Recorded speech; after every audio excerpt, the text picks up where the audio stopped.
अस्सलाम वालेकुम स्टूडेंट्स। हम कर रहे हैं सबक नंबर 24 रियाजी का इल्म और आज उसी का ही है ये आपका लेक्चर नंबर 44। अब तक हमने आधा सबक पढ़ा था, बकिया हिस्से को देखते हैं। तमाम उलूम में रियाजी के वसी इस्तेमाल की बदौलत इसे तमाम साइंसी उलूम की माँ और तमाम साइंसी उलूम की मलका भी कहा जाता है। ये इल्म आजकल के ज़माने में बहुत तरक्की कर चुका है। वसी वैसे तो मायने खुला होते हैं, लेकिन यहाँ पर बहुत होंगे। तमाम हिसाब किताब मशीनी हो जाने की वजह से इंसान को तवील रुकूम याद नहीं रखना पड़ते। मशीनी यानी मशीन के हिसाब से जब मशीन हिसाब किताब करती है तो उसकी वजह से इंसान को लंबी लंबी रकमें जो होती हैं वो याद नहीं रखना पड़ती। उसका ये मतलब हरगिज़ नहीं कि हमारा काम बिल्कुल ख़त्म हो गया। अलबत्ता हम ये ज़रूर कह सकते हैं कि जदीद दौर के तलबा के लिए कैलकुलेटर और कंप्यूटर की सहूलतों की बिना पर इल्मुल हिसाब आसान और तेज़तर हो गया है। सहूलतें, आसाइशें।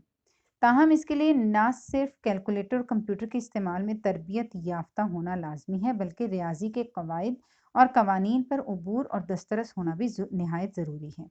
तरबियत याफ्ता महारत रखने वाला, और कवायद उसूल कवानीन कानून की जमा है, दस्तरस रसाई।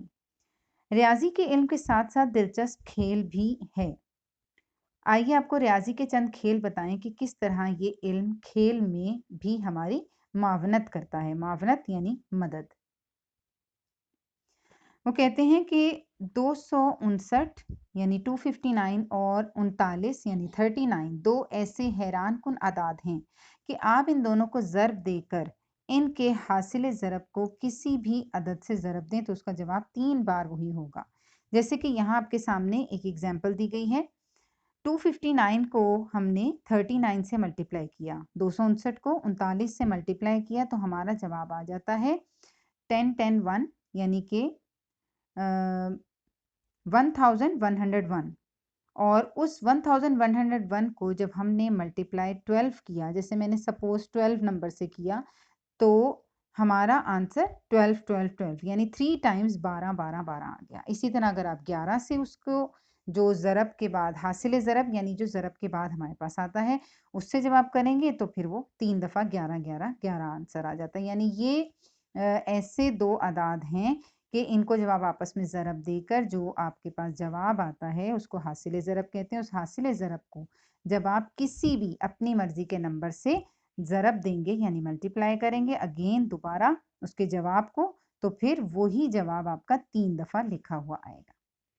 इसी तरह यहाँ पर वो कहते हैं कि कोई भी अदद लें उसको 4 गुना करें। जैसे सपोज़ मैंने x सपोज़ कर लिया 6, अपनी मर्ज़ी से मैंने 6 ले लिया। अब वो कहते हैं कि इसको 4 गुना करें यानी 6 मल्टीप्लाई 4 किया तो 24 हो गया। अब इस हासिल ज़रब में 2 जमा करें यानी जो 24 आया उसमें हमने 2 प्लस कर दिए। फिर इसे 5 से ज़रब दें। अब जो 26 आया प्लस करने के बाद उसको हमने 5 से मल्टीप्लाई किया यानी ज़रब दिया।